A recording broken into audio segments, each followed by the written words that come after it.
잠언 14장 28절에서 30절 말씀입니다. 백성이 많은 것은 왕의 영광이요 백성이 적은 것은 주권자의 패망이니라. 여호와를 경외하는 자는 그의 명령을 알고 마음이 조급한 자는 어리석음을 나타내니라. 평온한 마음은 육신의 생명이나 시기는 뼈를 썩게 하느니라. 아멘. 매우 기초적인 사실을 아는 것은 지혜가 아닌 것이 아닙니다. 지혜라고 해서 아주 깊은 것만을 아는 것이 아니고요. 시작에서부터 마지막, 겉에서부터 속에까지 일관된 하나의 참 지식을 얻는 데서부터 지혜는 시작합니다. 백성이 많아질 때는 이유가 있죠. 평안이 있고요. 풍요가 있을 때입니다. 전쟁 시에는 줄지요. 왜냐하면 사람이 태어나는 속도보다 죽는 속도가 빠르기 때문에, 또 살상무기를 쓰기 때문에 사람이 많이 죽습니다. 질서 있는 생활에 있을 때 사람의 수가 늘기 마련입니다. 우리가 장래를 알지 못하지만 사회적으로, 개인적인 장래는 잘 모르더라도 구조적으로, 사회적으로 이 아이가 몇 살쯤 되었을 때, 몇 살쯤 되었을 때를 그래도 예상해 볼 수 있는 그런 질서가 있는 사회에서 아이를 낳고 기르기가 좀 더 쉽습니다. 그래서 인구가 늘 때는 왕이 통치를 잘한다는 증거 중에 하나가 됩니다. 잘하니까 영광이 되겠죠. 여러분, 솔로몬 당시에 뭐가 흔했냐면 은이 흔했대요. 은이 얼마나 흔했냐면 뭐라 했습니까? 길거리에 돌처럼 흔했다. 백향목을 얼마나 많이 가져다가 건축자재로 썼는지 이 들에 나가면 보는 상수리 나무만큼이나 백향목이 많이 보인다. 고급 자재인데 그만큼 나라가 풍요로웠다는 얘기죠. 풍요롭기만 한 게 아니라 솔로몬 말 뜻대로 샬로모 평안하다는 뜻이었어요. 하나님 성전을 짓게 해주셨죠. 자, 이것이 솔로몬에게도 영광이 되었던 것이 사실입니다. 근데 성경에는 우리가 잘 기억하지 못하고 넘어간 구절이 하나 있습니다. 열왕기상 4장 20절에 보면 뭐라고 되어 있냐면, 유다와 이스라엘의 인구가 바닷가의 모래같이 많게 되매 먹고 마시며 즐거워하였다고 되어 있습니다. 야, 인구가 많으니까 나라가 기뻤대요. 얼마나 많았냐? 바닷가의 모래처럼 많았대요. 이 말씀 우리가 분명히 읽었을 텐데도 기억에 남지는 않았죠. 금과 은이 좋다 보니까 이 사람이 많아졌다는 얘기는 별로 눈여겨보지 않았는데, 뭐라 그러냐면 백향목이 상수리 나무 같이 많다. 은은 그보다 더 많아서 돌같이 많았다. 사람의 수는 그보다 더 많아서 바닷가 모래 같았다. 자, 그러면 이해가 됩니다. 어떤 이들은 나라가 쪼개진 후에 북쪽과 남쪽의 군사, 또는 다윗 시절에도 군사 수를 보면 그 조그만 땅덩이에 군인이 너무 많다.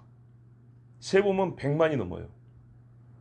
세상에 그때 당시 인구가 우리가 볼 때 전체 인구가 몇십만 정도로 추정이 되는데 군대가 어떻게 100만이 넘을 수 있냐. 인구가 몇백만이라 하더라도 100만이 넘는다는 것은 말도 안 되는 이야기다. 그렇죠. 말이 안 되죠. 500만 인구 중에 100만이 군인이면 어떻게 살겠어요? 이건 다 뭐예요? 사람의 생각입니다. 평균치를 생각한 겁니다. 고대 다른 나라를 기준으로 일반적인 통계를 낸 겁니다. 근데 하나님 뭐라 그랬어요? 아브라함에게 네 자손이 바닷가에 모래같이 많아진다고 그랬어요. 어느 때예요? 어느 때? 하나님의 말씀을 순종할 때 그렇게 해준다고 그랬어요. 평안할 때가 오면 성전도 이 산에서 짓게 한다고 그랬어요. 보세요. 이 산에서 성전이 지어질 때 최고로 하나님이 평강을 주시고 영광을 받으실 때, 그때 인구가 동시에 확 늘어난 것이 얼마나 자연스럽고 합당한 말입니까? 그래서 성경은 이것도 빼놓지 않고 기록합니다. 솔로몬 때는 바닷가의 모래처럼 인구가 많았다. 엄청나게 많은 것. 그래서 이해가 돼요. 그 손자 때 정도 되면 나라가 쪼개지고 막 이제 전쟁이 일어납니다. 왜? 하나님 앞에 범죄했기 때문에 전쟁이 일어나게 되는 거예요. 이제. 아사, 여호사밧 이때쯤 하면 막 이방에서 엄청난 대군들이 들어옵니다. 그때 이스라엘과 유다에도 무지막지한 군인들이 있었습니다. 그 통계 이렇게 군인 수를 조사해 보면 80만, 100만 이렇게 나오는 거예요. 그게 말이 안 된다 하지만은 오늘 열왕기상을 보면 말이 되는 소리입니다.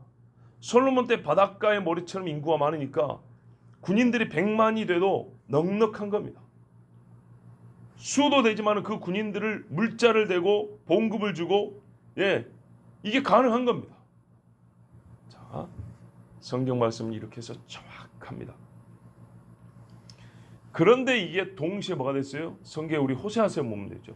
너희의 군사 수가 많은 것이, 용사의 수가 많은 것이 너희의 의지가 되어 너희 마음이 교만하여 죄를 짓게 됐다 그랬죠. 보세요. 그러니까 일단은 맞잖아요. 군인 수가 엄청나게 많았다는 건 확실히 맞잖아요. 어떻게 해요?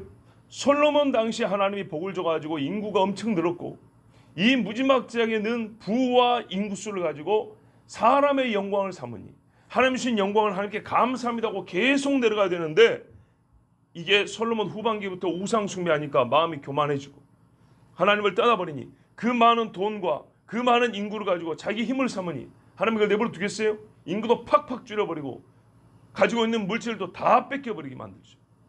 그 역사가 그 이후로 진행된 겁니다. 그래서 백성이 적은 것은 주권자의 패망입니다. 통치를 잘못하면 백성이 줄게 돼 있고, 백성이 줄면은 통치자의 영광도 소멸되게 되는 겁니다.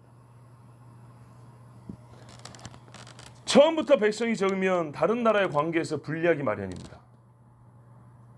그리고 인구가 많았는데 줄어들면 통치하는 자기 허물을 돌아봐야 합니다. 전 세계적으로는 사람의 수가 많다고 말을 합니다. 사실 그렇지도 않습니다. 그런데 하여튼 사람의 수가 많다고 줄여야 된다 그러면서도 자기 나라 인구는 줄지 않게 하려고 합니다. 왜요? 다 이 사실을 알기 때문이죠. 인구가 1억은 넘어야 선진국에 들어간다는 말이 꼭 맞는 말은 아니지만은 일반적으로 하는 말입니다. 중국도 15억 인구를 자랑하고 있지만은 우리가 하나만 낳기인 거 잘못했다. 이제는 그러면 안 되겠다라고 그렇게 말하고 있지 않습니까? 누구나 다 아는 겁니다. 하나님은 진작부터 이 진리를 말씀해 주셨습니다. 백성이 적어지면 주권자가 통치를 잘못하는 거다. 이렇게 말을 했습니다. 노하기를 더디하는 자는 크게 명철하다. 마음이 조급한 자는 어리석음을 나타낸다. 우리 14장 17절 몇 구절 앞에 보면 이런 말씀이 있었죠. 노하기를 속히하는 자는 어리석은 일을 행하고 악한 계교를 꾀하는 자는 미움을 받느니라 그랬어요. 자, 오늘 29절에 마음이 조급하다는 말은 17절에 노하기를 속히하다라고 같은 말입니다. 이 사람은 어리석음을 나타냅니다. 생각이 깊지 못하고 마음이 일하는 데를 나는 것을 그대로 그냥 빨리빨리 해버리니까요. 자기가 하는 일로서 그 사람의 속에는 악한 생각과 계획이 들어있어서 진리를 깨닫는 자라 말할 수 없습니다. 무슨 말이냐면 이 사람은 어리석음을 어떻게 나타내면 자기 행위로 나타내는데 급하게 해버리니까 이거를 정죄할 시간이 없어요. 그 속에 뭐가 들어있는지를 그냥 그대로 다 드러내버려요. 빨리빨리. 그런데요, 노하기를 더디하는 사람은 노함의 이유를 생각해 볼 수 있습니다. 더디하니까. 그 더디지치 않은 시간 속에 생각을 하게 되죠. 사람은. 내가 왜 노하는가? 얼만큼 노해야 되지? 뭐 꼭 사람이 노할 때 계산하고 하는 건 아니지만 어쨌든 간에 생각을 하게 됩니다. 그러면 내가 이 노했을 때 어떤 결과가 야기될까? 여기까지 생각이 미치면 조금 누그러뜨립니다. 이 안목과 신중함이 있기 때문에 그 사람은 명철한 자요 깨달음이 있다는 것을 스스로 나타내 보입니다. 본문 29절 전반절 보세요. 노하기를 더디하는 자는 크게 깨달은 자이나. 우리 본문에는 명철을 되자면 깨달았다 이 말입니다. 자기 행위 그리고 이 일에 대하여 순식간에 노를 내는 것보다는 생각을 한 번 더 하는 그 사람에게는 뭔가가 깨달음이 있는 사람입니다. 이 사람은요 깨달음이 있기 때문에 생각을 옳게 합니다. 30절 말씀에 평온하다는데 이거는 우리가 아무 염려가 없는 상태를 말하는 게 아니라 원래 원문대로라면은 근심이 없는 상태가 아니고요 바르게 생각하는 상태를 말합니다. 건전한 마음의 상태. 건전한 이 생각을 하게 되고요 그래서 이 사람은 자기 노로 몸을 상하게 하는 일을 하지 않아요. 성질 난다고 술 마시고 병 깨가지고 하면 그거 보세요. 어떻게 되는가. 악한 생각을 품지 않으므로 생명의 위험에 빠지는 일을 쉽사리 하지 않습니다. 성질 난다고 에라이 긁면서 물속으로 들어가 버립니다. 몇 분 후에 무슨 일이 일어날까요? 자, 여기서 우리가 한 가지 경험하면서도 미처 생각해 보지 않는 일이 있습니다. 아까 솔로몬 당시를 우리가 많이 들었지만은 인구수에 대해서는 잘 생각해 보지 않은 것처럼 우리 스스로가 이제는 경험하면서 잘 생각하지 않는 길이 하나인데 뭐냐면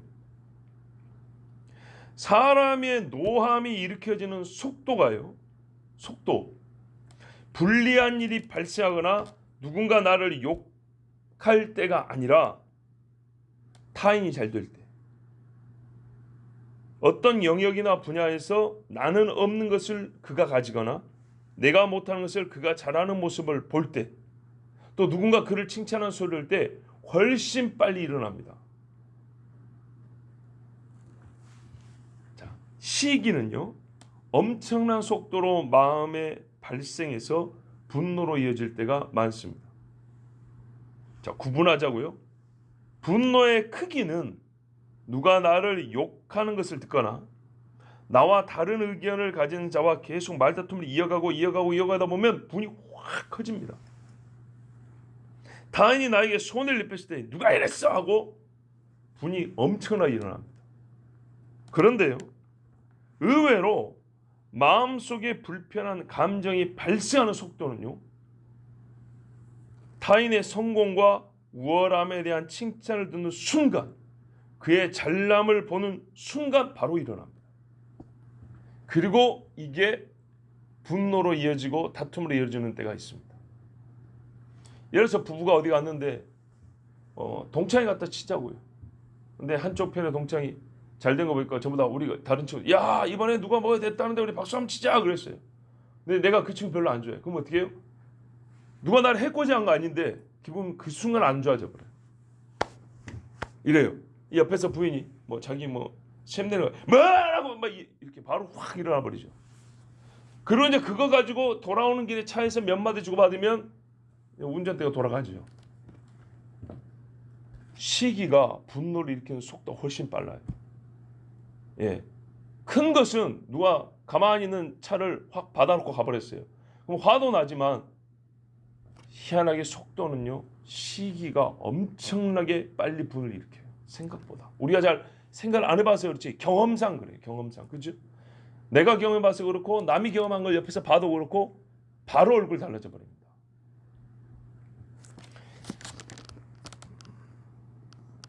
시기의 발생 속도가 매우 빠르다는 것은 속도의 빠름이 몸에 미치는 좋지 않은 영향들 중에 단연 으뜸이란 뜻입니다.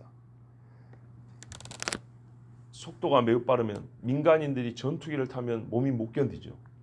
그 빠른 속도를 못 견딥니다. 그죠? 약기운도 몸에 확 빨리 미치면 좋지만 너무 빠르면 몸이 못 견디죠. 사람의 병도 만성 질병이 있고 급성 질병이 있죠. 급성은 병의 크기도 있지만 그 빠른 속도를 몸이 감당을 못합니다. 그죠? 예, 애들 손잡고 한번 돌려보세요. 너무 빠르게 돌면 뭔가 다 개어버립니다. 속도를 사람이 못 이깁니다. 크기도 중요하지만 속도 굉장히 중요합니다. 링겔을 맞을 때도 주사기 들어가는 속도 중요합니다. 무슨 말이냐? 시기가 몸 안에 순식간에 분노를 일으키는 그 속도, 이거 굉장히 위험하다는 얘기입니다.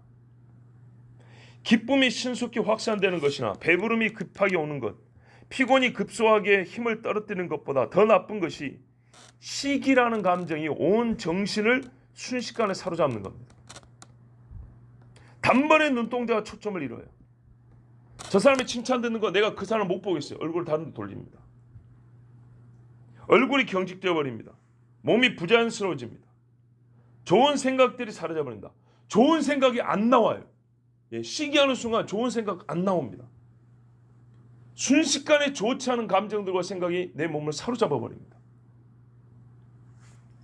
성경은 이렇게 빠른 속도로 일어나는 시기는 얼마나 안 좋은가 의사보다도 더 바르고 정확하게 진단해 주는데 네 눈에 안 보이지만 뼈가 썩는다 이렇게 말해줘. 시기를 자주 하는 사람은요, 봐보세요. 뼈가 약해집니다. 성경대로.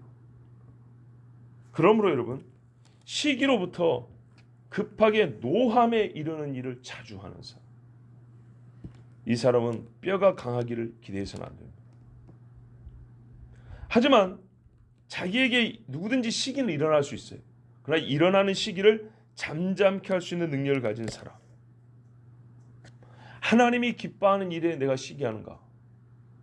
아니다. 하나님이 기뻐하는 일에 내가 같이 기뻐해야지. 하나님이 분노하는 일에는 분노해도 돼요. 네? 그런데요, 하나님이 기뻐하는 일에 같이 기뻐하려면 기본적으로 어떻게 해야 되는지 아십니까? 시기하지 않으면요, 자기를 낮추는 훈련이 돼 있어야 돼요. 자기를 낮추어서 성경은 남을 나보다 나게 여기라 그랬어요. 나보다 나은 사람 분명히 낫다라고 인정해 줄 수 있는 사람.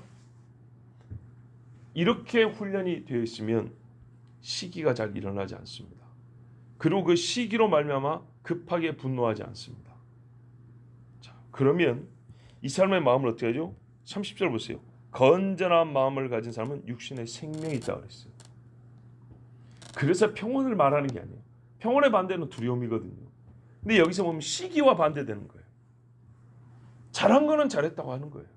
네, 나보다 나은 건 낫다고 하는 거예요. 그래서 건전한 마음이에요. 오히려 이방의 왕들이 나아요. 어떤 의미세요? 솔로몬이 지혜 있다 소리 듣고 들으러 찾아왔다 그랬어요. 차라리 이 사람들이 더 나아요. 이렇게 남이 나보다 낫다는 것을 인정하는 그 사람은 건전하고 깨끗한 마음을 가진 사람. 세례 요한 보세요. 예수님을 보고 나는 저의 신발끈을 풀기도 감당할 수가 없다. 그는 흥하고 나는 쇠하여야 하리라. 이렇게 말했어요. 이 깨끗하고 건전한 마음을 가진 사람은 하나님께서 어떤 상을 주냐? 말씀 그대로 반대로 하면 돼요. 그리고 그 반대가 명시도 되어 있어요. 말하면 뼈로 윤택하게 하느니라. 뼈를 기름지게 하느니라. 우리 잠언에서 이미 읽었잖아요. 왜? 시기하고 분노하기를 속해하는 사람은 어리석은 자라. 그 속의 어리석음을 자기가 스스로 드러내는 자. 그러면서 속으로는 뼈가 썩느니라. 그러나 하나님 앞에 겸손하고 하나님의 의로우심을 인정하고 노하기를 더디하고 건전한 마음을 가진 자는 뼈를 윤택하게 해주시느니라. 이것이 하나님의 약속입니다. 그러고 보면 이게 개개인의 문제도 하지만 우리가 모든 인간들이 전반적으로 참 아름다운 모습을 많이 잃어갔잖아요. 이 골다공증이란 병이 유행이 된 게 한 20년여간 된 것 같은데 120년 전에 비해서는 우리가 시기심이 많아진 것도 사실이죠. 그렇죠? 예, 하나님의 말씀이 얼마나 맞지 않습니까? 이걸 개개인으로 본다면 한 사람의 현상으로 한 사람의 부족함을 치부하겠지만 전체적으로 국가적으로 세계적으로 보면 과연 하나님 말씀을 얼마나 이 땅에 있는 모든 사람이 불순종하며 믿지 아니하는가 우리가 알 수가 있습니다. 하나님 앞에 건전한 마음, 깨끗한 마음을 가지십시오. 하나님께서 우리의 육신의 생명도 지켜주시고 우리의 마음이 세상에 물들지 않고 하나님을 닮아가도록. 하나님의 말씀에 힘이 뭐냐면 명령이 있어요. 너는 여호와의 형상을 가지고 있기 때문에 하나님을 닮아가라 그러는데 닮아가는 방법이 뭐냐면 여기 있습니다. 말씀의 훈련, 순종이 하나님을 닮게 합니다. 기도하겠습니다.